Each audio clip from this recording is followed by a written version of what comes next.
నిదురలో నీ కల చూసి తుళ్ళిపడిన ఎదకి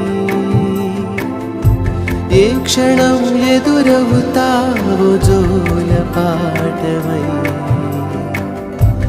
ఆకలని అడగక ముందే నోటి ముద్దు నువ్వై